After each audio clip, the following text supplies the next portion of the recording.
সকাল সকাল 30টা টাকা আম্মুর কাছ থেকে নিয়ে বের হলাম। আব্বু অনেক কষ্ট পাচ্ছে বুঝতে পারছি, বাট কিছু করার নাই।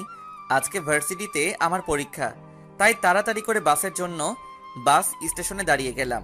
অনেকক্ষণ পরে বাস এলে বাসে জায়গা নাই, যে দাঁড়িয়ে যামু। অনেক কষ্টে বাসের ভিতরে গেলাম। 10 মিনিট পরে ভার্সিটিতে চলে আসলাম। আর আমি নেমে গেলাম, বাসা থেকে না খেয়ে চলে আসলাম। হাতে আছে 20 টাকা, বাসায় যেতে লাগবে 10 টাকা। আর 10 টাকা আমার কাছে থাকবে। ওই 10 টাকা দিয়ে একটা রুটি খেতে পারমো। দোকান থেকে একটা রুটি কিনলাম আর খেলাম, সাথে 1 গ্লাস পানি খেলাম। 10 টাকা দিলাম। তখন দোকানদার বলে, মামা 12টা দেন, 10 টাকা না। মামা রুটি 10টা না? মামা, রুটি 10 টাকা, সাথে 1 গ্লাস পানি, আর পানি হলো 2 টাকা। মামা 2 টাকা পরে দিয়ে দেই, আমার কাছে যে টাকাটা আছে সেই টাকা দিয়ে বাস ভাড়া দিয়ে বাসা যেতে হবে। ঠিক আছে মামা, পরে দিয়েন। আমি ভার্সিটির ভিতরে চলে গেলাম। সোজা আমি আমার সিট খুঁজতে লাগলাম। 1 মিনিট পরে আমি পেয়ে গেলাম। আমি বসে আছি সিটে। সবাই চলে আসলে, কিন্তু আমার সাথে যে লোকটা বসবে সে এখন আসে নাই। স্যারও চলে আসলে খাতা দিবে, তখনই একটা মেয়ে এসে হাজির। সবাই ওই মেয়ের দিকে হ্যাঁ করে তাকিয়ে আছে। দেখতে ঠিক পরীর মতো সুন্দর, বাট এই মেয়ে এখানে কেন? কখনো তো দেখি নাই এই মেয়েকে আমাদের ভার্সিটিতে। তখনই স্যার, আরে আদিবা, ভিতরে আসো। আর সবাই শোনো, ওর নাম আদিবা। আজ থেকে সে তোমাদের সাথে পরীক্ষা দিবে আর সে তোমাদের সাথে পড়বে। যাও, তোমার সিটে গিয়ে বসো। মেয়েটা এসে আমার সাথে বসলে, আমার সাথে বসতেই তার একটু সমস্যা হচ্ছে, তা আমি বুঝতে পারছি। আমার কাপড়গুলো একটু পুরনো টাইপের, তাই আমি মেয়েকে বললাম, হাই, আমি আবির আহমেদ আদি। মেয়েটা ভাব নিয়ে কোনো কথা বলে না।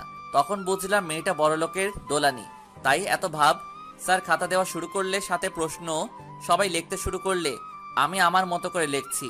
সবাই এক্সট্রা পেপার নিচে, আমি শুধু তাকিয়ে তাকিয়ে দেখছি আর ভাবছি কি এমন লেখছে তাদের এত এক্সট্রা পেপার লাগে। আমার তো আরো অনেক পৃষ্ঠা বাকি আছে। দেখতে দেখতে প্রায় সময় শেষের দিকে চলে এসেছে। তারপরে গিয়ে একটা এক্সট্রা পেপার নিলাম। একইভাবে ঠিক সময় লিখে পরীক্ষাটা দিলাম। সবাই বের হয়ে সব বন্ধুদের সঙ্গে কত কথা বলছে, বাট আমি বলতে পারছি না, কারণ আমার কোনো বন্ধু নাই। আমার পোশাক দেখে কেউ আমাকে বন্ধু বানাতে চায় না, আর আমিও কারো বন্ধু হতে চাই না। বাসায় আসার জন্য বাসে উঠলাম।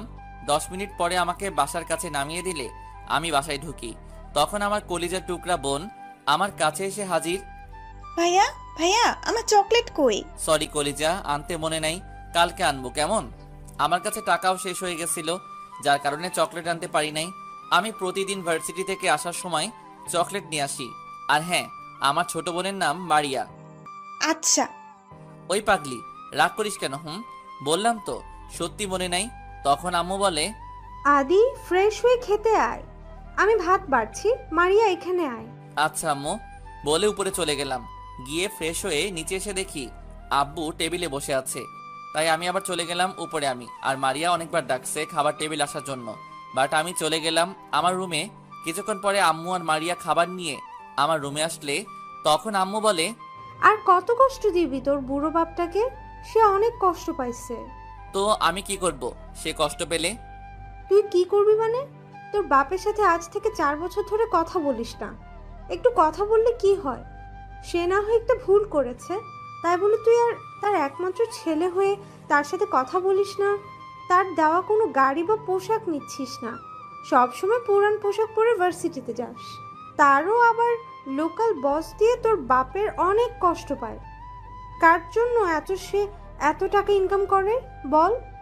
আমি কি তাকে বলছি যে আমার টাকা লাগবে বা আমার জন্য টাকা ইনকাম করতে? আমি কোনো কিছু বলি নাই। আর আমি তো